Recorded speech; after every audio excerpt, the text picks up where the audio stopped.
Cidadania em Foco. Cidadania em Foco. A partir de agora você acompanha o programa Cidadania em Foco, jornalismo, informação e cidadania no seu rádio. Uma produção do Ministério Público do Tocantins em parceria com a rádio UFT-FM. Os seres humanos nascem livres e iguais em dignidade e direitos, sem distinção de raça, cor, sexo, língua, religião, opinião nem de riqueza, nascimento ou qualquer outra condição. Olá! O debate sobre racismo ganhou as redes sociais e as pautas dos jornais do mundo inteiro, depois do assassinato de George Floyd por um policial branco no dia 25 de maio deste ano. Este trágico acontecimento ganhou o mundo e o mote Vidas Negras Importam voltou a ser propagado em movimentos nas ruas de diversas cidades dos Estados Unidos e de muitos outros países. Aqui no Brasil, ativistas do movimento negro e intelectuais reforçaram a presença do racismo estrutural na sociedade brasileira, como causa das mortes recentes de jovens e crianças negras, como o menino João Pedro, de 14 anos, que foi assassinado por policiais dentro da sua casa no Rio de Janeiro. Esses e muitos outros casos de morte de negros chamam a atenção de milhares de pessoas que pedem um basta ao preconceito racial no Brasil. E hoje, o Cidadania em Foco conversa sobre esse tema com o promotor de justiça André Henrique Oliveira Leite. Doutor André, muitas pessoas duvidam da existência do racismo e acham que essa discussão é uma pauta política e ideológica. O senhor pode falar pra gente sobre o que é discriminação racial?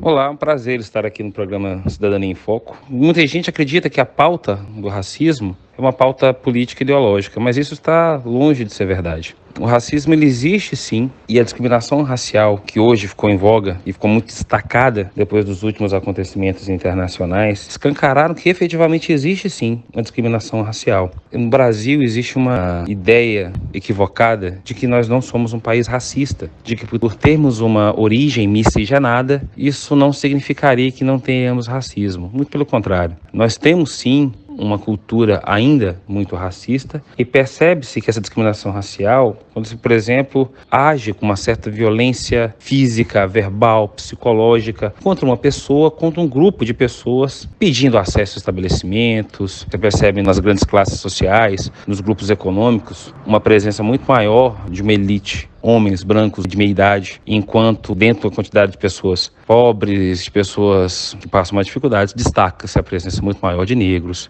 de indígenas e de outras raças menos abastados na nossa atual situação. Promotor de Justiça André Henrique, a legislação brasileira diferencia racismo e injúria racial. O senhor pode falar pra gente sobre o que caracteriza o crime de racismo? Realmente existe uma diferenciação. Muitas vezes as pessoas confundem racismo com injúria racial. O que é o crime de racismo, especificamente falando? O racismo é uma ação discriminatória estabelecida a partir de uma raça, de uma etnia, de uma cor, de uma religião ou de uma origem. Essa definição é trazida na Lei 7.716 de 89, que é a lei que define o racismo. E aqui nós temos um detalhe. O bem jurídico tutelado é a dignidade humana como um todo. O que se faz aqui não é uma ofensa específica a uma única pessoa, mas uma discriminação a todo um grupo, toda uma segregação, todo um comportamento de separação entre um grupo étnico, um grupo religioso, a separação por questões homofóbicas. Você reconhece então que é uma segregação, uma separação de um grupo. Você não simplesmente ofende, mas você obsta determinada pessoa a adentrar em um determinado local, a ter acesso a um serviço, a comprar em algum estabelecimento, por questões religiosas, étnicas, de cor, de origem. Isso é o racismo.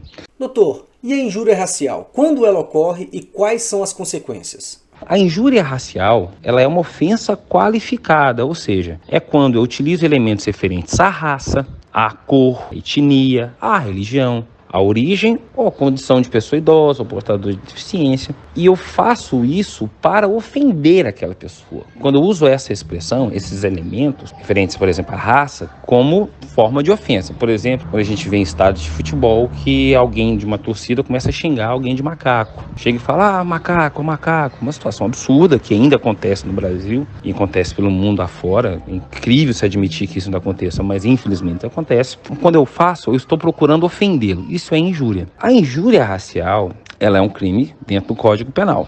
Hoje, a injúria racial, assim como o racismo, ela é considerada a ser imprescritível e também inafiançável. Ou seja, a condenação pode se dar a qualquer momento, independente de quanto tempo tenha se passado, desde o episódio discriminatório, preconceituoso ou de segregação. Esse foi o programa Cidadania em Foco, uma produção da Assessoria de Comunicação do Ministério Público do Tocantins, em parceria com a rádio UFT-FM. Produção e redação, Luiz Melquiades. Apresentação, João Lino Cavalcante. Edição, Jales Barros. Revisão, Luciana Duailib. Coordenação de jornalismo, Alaíla Milhomem. Cidadania em Foco. Cidadania em Foco.